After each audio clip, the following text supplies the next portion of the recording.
Bonjour chers téléspectateurs, bonjour chers auditeurs, toujours votre serviteur M. Chalpin. Vous me recevez dans votre émission Les Merveilles du Village. Aujourd'hui, nous faisons un gros plan sur l'Empire de Kong ou l'Empire des Ouattara. Après l'introduction, nous allons souffler en musique, une très belle musique traditionnelle de l'Empire de Kong.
L'histoire de Kong ou de la dynastie des Ouattara vue sur le net. De 1710 à 1898, l'Empire de Kong, connu aussi sous le nom de l'Empire Ouattara, était un État musulman précolonial d'Afrique 1, situé au nord-est de la Côte d'Ivoire et s'étendant sur une partie de l'actuel Burkina Faso et au sud. Organisation politique, économique, sociale et religieuse du royaume de Kong. Un véritable État centralisé émerge avec le gouvernement du clan Tawiri ou Djamou. Des Djoula qui combinent les traditions Djoula et Sénoufo afin d'étendre leur autorité sur les régions environnantes grâce à l'alphabétisation due à leur tradition islamique et à leur expérience commerciale. Ils transforment la cité de Kong en une ville marchande. Au premier plan, avec les échanges de produits venus du désert au nord, le sel, les tissus, contre ceux venus du sud, la cola, l'or et les esclaves. Troubles et succession à la tête du royaume de Kong.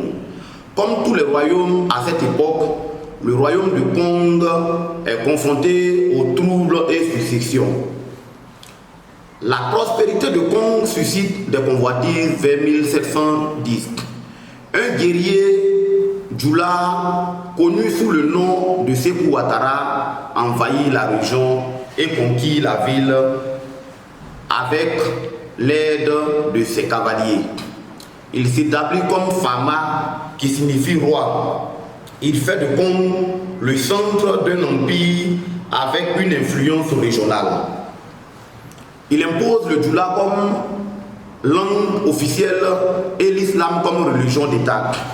Il utilise les esclaves pour asseoir le développement agricole, financier et sécuritaire de l'Empire. En 1714, avec l'aide du prince Fama Ouattara, le frère de Sékou Ouattara, s'empare de la ville de Bobo Dioulasso, la capitale du Guirico, région qui allait devenir son propre royaume pour la suite. Alors, pour plus de précision, nous allons vous présenter deux documentaires de deux chaînes de télévision qui font l'historique des deux mosquées de Kong qui constituent un joyau architectural et un des plus grands sites touristiques de la Côte d'Ivoire. À 584 km de la capitale économique Abidjan, une localité multiséculaire vous ouvre les bras. Kong, capitale d'un ancien empire florissant du XIe au XIXe siècle, Kong conserve encore le potentiel de son histoire, de sa culture. Au nombre des attraits de ce chef-lieu de département, cette mosquée de style soudanais. Plus vieux symbole de l'islamisation des peuples du septentrion ivoirien, elle n'a aucun secret pour le maire résident de cette commune de 30 000 habitants. C'est la petite mosquée, mais la plus ancienne, qui a été construite vers la fin du XVIIe siècle par l'imam Baro, le premier imam de Kong. Fruit d'un assemblage de briques de terre crue consolidées avec des torons, la mosquée offre une unicité architecturale compacte, adaptée au climat relativement pluvieux de la zone. Si vous voyez l'architecture, vous constatez qu'il y a des bois qui sont plantés dessus de façon horizontale et de façon verticale. Ces bois n'ont rien d'un décor, c'était des échafaudages. Quand on construit jusqu'à un niveau donné, on met ces bois-là et on laisse sécher. Ensuite, on monte sur ces bois pour construire le niveau supérieur et ce jusqu'à la fin. L'édifice, toujours lieu de rassemblement et de prière par excellence, est suivi de la construction d'un autre appelé Misiriba. Cette autre mosquée a ses traits particuliers. Le sol n'est pas cimenté, c'est du sable très fin. On va chercher ce sable très loin et on tamise très bien. L'ingéniosité de ceux qui ont construit cette mosquée, c'est qu'au-dessus juste de l'imam, il y a une lucarne. Cette lucarne, quand on ouvre, ça donnait de la lumière à l'imam qui est là en train de lire le sermon. La lumière tombe exactement sur le texte que l'imam lisait. Une certaine histoire présente cette mosquée comme ayant été construite par Samori Touré, prédicateur opposé à la pénétration coloniale. Ici, cette version fâche. Ça, c'est un sacrilège. Je dirais même plus une insulte pour les Congolais. Samori n'a pas construit de mosquée à Kong. Il n'y a pas de mosquée Samori. Samori a plutôt détruit une mosquée. En plus, Samori n'a pas séjourné à Kong. Samori est venu d'Abakala, il a fait son forfait et le même jour, il a continué. Donc, on ne peut pas imaginer que Samori ait pu construire l'édifice, ce genre d'édifice-là, en quelques heures. Ce n'est pas possible. Kong, ce n'est pas que la religion. La ville doit également son charme à la présence de monuments à fort potentiel historique. C'est le cas du centre Louis-Gustave Binger. L'édifice abrite la bibliothèque et la case où vécut l'explorateur français venu pour signer un traité avec l'empereur de Kong, Sékou Ouattara. Nous sommes ici à l'espace culturel Louis-Gustave Binger de Kong, un espace qui porte le nom de l'explorateur français qui a séjourné à Kong du 20 février au 11 mars 1888 lorsqu'il est venu à Kong. Au sein de la bibliothèque, l'on trouve tout un pan de l'histoire du royaume de Kong, du passage de Samori Touré et celui des colons sur les terres des Kongas. Nous avons des expositions au sein de cette bibliothèque qui retracent l'histoire de la ville de Kong. Ici, nous avons la liste des rois qui se sont succédés depuis l'empereur Sékou Ouattara jusqu'à aujourd'hui. Visiter ce centre revient à s'abreuver à une source intarissable de l'histoire authentique, des faits aussi bien historiques, sociologiques que culturels. Nous sommes ici au pied de la case où a séjourné l'explorateur français Louis-Gustave Binger. Cette case comporte 3 pièces. La première pièce qui est là qui était considéré comme un salon principal, le salon principal. Ensuite, il avait un autre salon, le salon privé, où il recevait des hôtes de marque. Ici furent signés plusieurs traités. Et c'est ici qu'il a eu à signer certains traités avec Kong. Voilà, le traité commercial, je veux dire. Kong était un centre commercial très important à l'époque, où transitaient l'or, le poisson, le sel, ainsi de suite. Troisième pièce, la chambre à coucher. On voit un peu le lit, l'illustration du lit de l'époque. Autre site, la stèle en mémoire de l'explorateur français Moskowitz. Membre de la compagnie marchand, il trouva la mort à Kong des suites d'une dysenterie. Le lieu où il repose est entretenu par cet sexagénaire. La stèle était en bronze. C'est mon mari qui l'entretenait. Personne ne venait ici. Depuis son décès, il y a 30 ans de cela à ce jour, c'est moi qui m'en occupe. Tous nos 8 enfants étaient encore des gamins quand j'ai commencé à prendre soin. De véritables joyaux architecturaux qui forcent l'admiration des visiteurs. C'est le spectacle offert par les deux mosquées de Kong, ville historique fondée au XVIIe siècle. Naguère capitale du royaume éponyme fondé par l'empereur Sékou Ouattara, la ville de Kong a perdu son lustre d'antan, mais ces mosquées font toujours sa renommée. La plus petite des mosquées est la plus ancienne. En elle se retrouve l'histoire de la cité qui résiste au temps et aux vicissitudes de la vie. La petite mosquée construite par l'imam Baro est toujours en service 4 siècles plus tard. D'une capacité d'environ 50 places, elle accueille les fidèles musulmans pour les 5 prières quotidiennes.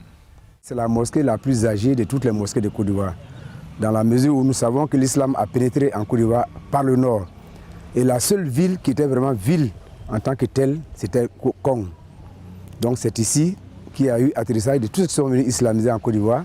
Et c'est à partir d'ici que sont partis la plupart de ceux qui ont été ailleurs. L'empereur Sékou a été aidé dans la conquête des territoires par la famille Baro. Et l'imam Baro a construit cette mosquée et à côté d'elle se trouve sa tombe jusqu'à présent.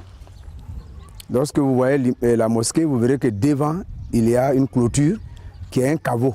Contrairement à la légende, cette mosquée n'a pas été construite par Samori Touré, dont le royaume, au fil des conquêtes, s'est étendu de la Guinée au nord-ouest de la Côte d'Ivoire. La seconde mosquée de Kong a été construite 14 ans après la première. Plus grande, elle accueille la prière du vendredi avec une capacité de 400 personnes.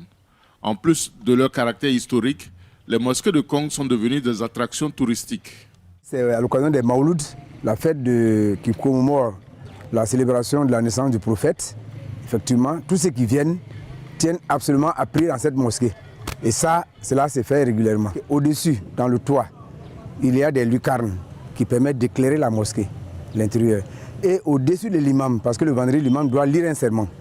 Au-dessus de l'imam, il y a une lucarne qui, quel que soit le solstice, que ce soit un solstice d'été ou un solstice d'hiver, malgré la déclinaison du soleil, il y a la lumière qui descend carrément par cette lucarne-là pour éclairer ce que l'imam dit. Les mosquées de Kong sont rénovées quand le besoin se fait sentir afin de préserver le patrimoine culturel et religieux de la ville. Les autorités municipales et du conseil régional veulent valoriser le caractère touristique de la ville qui contient d'autres sites historiques, à l'exemple de la case du patriarche Dogomori Traoré, dans laquelle a séjourné feu le président Félix Houphouët-Boigny en 1946 de retour de Ouagadougou. Plus majestueuse est la porte de Daba Barola, symbolisant l'alliance entre les familles Ouattara et Baro. Un État, avec lui étant à l'époque comme un gouverneur, aujourd'hui en français, mais en son temps on l'appelait l'empereur Sékou Ouattara, qui lui avait instruit ses enfants, les avait enseignés, avec lesquels il avait fait le partage du département de Kong. Il y en avait un à Bougou, un à Koulon, un à Limono et un à Lengakoro, où vient aujourd'hui l'actuel chef de l'État. Donc lui maintenant, en tant que le père, résidait à Kong ici. Donc ses enfants, qui étaient sous forme de sous-préfets, lui rendaient compte au fur et à mesure. À l'époque, les Congolais, avec l'empereur Sékou Ouattara, on avait des tisserands. Le Congolais savait déjà s'habiller en son temps. Avec l'arrivée de Sékou Ouattara, le Congolais comprenait déjà l'arabe. Donc le Congolais pouvait s'écrire des lettres déjà, avant l'arrivée des colons. Donc il faudrait dire que Kong a été État avant même la Côte d'Ivoire. Et cette petite mosquée a été construite par l'imam Baro, qui a été un compagnon très fidèle de Sékou Ouattara. Quand il lit les livres aujourd'hui, il y a une contradiction. D'autres disent que la ville de Kong a été détruite par Samori Touré par rapport au lien que ce dernier avait avec les Français. D'autres disent non, que c'est par rapport, Samori faisait une guerre sainte, c'était pour pouvoir islamiser la population de Kong, ce qui n'est pas vrai. Avant l'arrivée de Samori, la ville de Kong était déjà islamisée. La preuve, quand la guerre a commencé, tous les pieds musulmans de Kong se sont vêtus en blanc et sont rentrés dans la grande mosquée. Et ces soufas ont détruit cette mosquée, ils ont cassé, mettre sous tous ces 5 personnes. Ces personnes-là aujourd'hui sont tous dans cette mosquée. Donc la mosquée a été reprise après le passage de Samori. Avant que Samori n'arrive, les gens, la population de Kong, par l'intermédiaire de Dao Fétré, avait déjà signé un traité entre lui et Benjé. Et Benjé avait promis partir et revenir à Kong. Donc, alors que tout le monde sait que Samori était un ennemi farouche des Français. Donc, c'est dit que l'alliance, le traité qui a été signé entre les Congois et les Français, c'est ce qui a vraiment suscité l'apogée de l'Empire du Congo. Dans les années 1730, l'Empire du Congo atteint son apogée. Et il est désormais le plus grand État de l'Afrique occidentale au sud du fleuve du Niger. Il s'étend sur des centaines de kilomètres. Sékou Ouattara meurt en 1745. Il est remplacé par Koumbi Ouattara. Sous leur règne, en plus d'être un centre commercial, Kong devient un centre islamique avec la mosquée du Vendredi construite un siècle plus tôt. Cet édifice religieux attire les érudits musulmans et en provenance de tout le Sahel. Mori Magari est couronné Fama après Koumbi. Gouverne aussi avec succès Kong, signe des accords commerciaux et des partenariats stratégiques avec les royaumes voisins, tels que le royaume Abron, le Guyaman, ce qui permet des échanges commerciaux sans tasse, des échanges de conseils militaires et des accords de défense avec le royaume de l'Empire du Congo. Après le décès du roi Magari en 1887, les autres successeurs sont confrontés à de farouches résistances religieuses, ethniques, internes. En 1887, Samori Touré envahit et détruit Congo. Après le refus de ses dirigeants à s'associer à sa lutte contre le colon français. Après la défaite de Samori, on observe un bref accalmie. Le 10 janvier 1889, le souverain Karamoko signe un traité de protectorat et l'Empire est divisé en deux colonies, la Côte d'Ivoire et la Haute-Volta, actuelle Burkina Faso. Après cette épopée, Kong est réduit à sa plus petite expression qui est la ville actuelle de Kong. Alors, chers auditeurs, comme vous savez, les fêtes religieuses aussi chez nous en Côte d'Ivoire sont des occasions de retrouvailles. Et Kong a une particularité, c'est de fêter la fête de Maouloud qui réunit tous les enfants dignitaires de la ville de Kong. Alors, nous allons vous présenter quelques éditions de cette rencontre.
sommes à la fin de notre exposé sur le royaume de Congo.